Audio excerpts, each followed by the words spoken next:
Olá, meu nome é Jéssica, eu sou psicóloga, sou especialista em psicologia clínica e sou psicóloga da organização Divina Luz. E hoje eu vim falar aqui para vocês um pouquinho sobre o processo do luto durante essa fase da pandemia. E agora eu vou trazer uma definição sobre o que é o luto. O luto é uma reação emocional diante de um processo de uma perda. O luto trata-se de um processo o qual vamos dar nome às nossas emoções que estamos sentindo diante de uma perda. Então, podemos vivenciar esse processo de luto não só da perda emocional física de uma pessoa, né, pela morte física, mas também uma perda de status, seja necessariamente uma perda de um relacionamento, uma separação de um relacionamento, uma mudança de casa, uma mudança significativa em nossa vida, uma mudança de emprego. O luto é uma experiência dolorosa que precisa de tempo para ser elaborado. Não existe necessariamente um tempo para que esse processo aconteça. Trata-se de uma experiência muito particular, cada pessoa tende a vivenciar o processo de luto de uma forma. Porém, as pessoas tendem a ter reações emocionais semelhantes, tais como a tristeza, sentimentos de raiva, sentimentos de frustração, sentimentos de incapacidade, diversos outros sentimentos que eu poderia aqui citar para vocês que são comuns ser vivenciados nessa fase do luto. Apesar de o luto ser uma vivência muito particular, ele não precisa necessariamente ser vivenciado sozinho.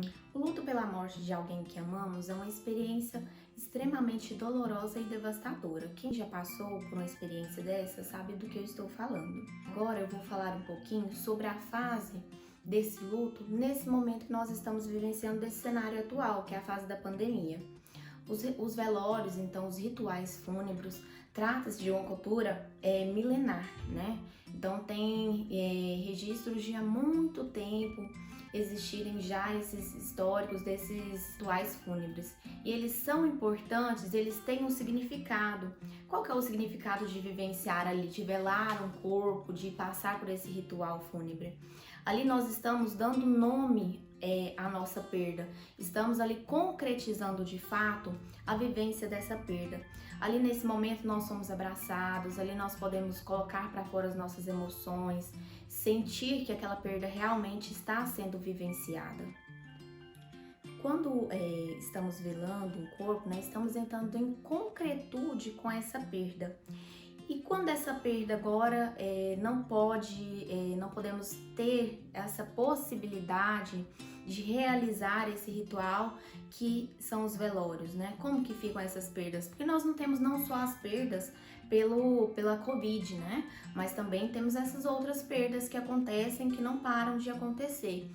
E só que esses velórios grande parte estão sendo realizados de uma maneira diferente. Agora nós temos um distanciamento social, os velórios geralmente têm que ser mais curtos, né?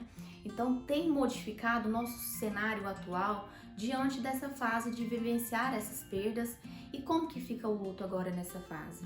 Então alguns autores têm trago para nós essa questão de vivenciar o luto nessa fase como um luto duplo. Por que um luto duplo? Ali nós perdemos alguém que nós amamos e também perdemos a possibilidade de realizar esses rituais que são tão importantes, né? E aí eu vou trazer agora uma expressão que até é algo que foi utilizado pelo Tom Almeida, fundador do Movimento Infinito, né, de cuidados paliativos, que ele fala de quanto é importante nós criarmos esses rituais não como uma maneira de substituir os já existentes, mas como uma maneira de fazer com que esses rituais eles passem a também nos ajudar a dar sentido a essas perdas, né? Fazer com que possamos realizar esses rituais de passagem de uma maneira diferente. E como esses rituais podem ser criados? Esses rituais, eles têm que fazer parte da história individual, do vínculo com a pessoa.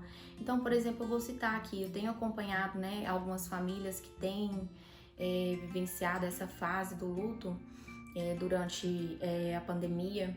E um dos pacientes uma família que eu estou acompanhando, eles realizaram a questão de escrever cartas, né? Os membros dessa família escreveram cartas e impossibilitados, né, de fazer esse velório, colocaram uma foto na sala da casa deles, onde cada uma dessas pessoas leram essa carta de despedida. né? Então, o quanto isso foi importante para aquela família falar sobre aquela perda, né? Vivenciar esse momento. Então, o quanto isso faz total sentido para que o luto seja algo vivenciado nesse momento. Então, esses rituais, né, eles vêm nos ajudar e é importante que vocês, principalmente que estão vivenciando essa perda nesse momento, que vocês consigam buscar essas formas de fazer algum tipo de ritual para ajudar nesse processo. E trago também uma fala de um psicólogo, Leandro Rosa, que ele fala que se você perdeu alguém por coronavírus, a morte dessa pessoa foi além disso, né? A morte foi parte de um dia, porque todos os outros dias existiram vida. Para encerrar agora o vídeo, eu quero trazer uma grande reflexão para vocês do quanto nós temos vivenciado nesse momento a reflexão sobre a morte, não só sobre a morte de quem nós amamos, mas também a nossa própria morte, né? Que nós possamos estar preparados para vivenciar esse momento. Não tem como falar sobre morte se não falarmos sobre vínculo, né? Eu vejo o quanto é importante cuidarmos dos nossos vínculos, né? Demonstrar o quanto nós amamos as pessoas, né? E o quanto também que possamos receber essa questão de entender como também nós somos amados. Porque o amor, ele é uma forma de sustentação. Então, que possamos daqui para frente buscar avaliar de posse dessa consciência, buscar avaliar sobre os nossos vínculos, né? A importância desse cuidado enquanto estamos vivendo e agora mais que nunca vivenciar o hoje. Então eu quero deixar aqui um abraço a vocês e agradecer a vocês que assistiram esse vídeo até o final e espero poder contribuir de alguma forma.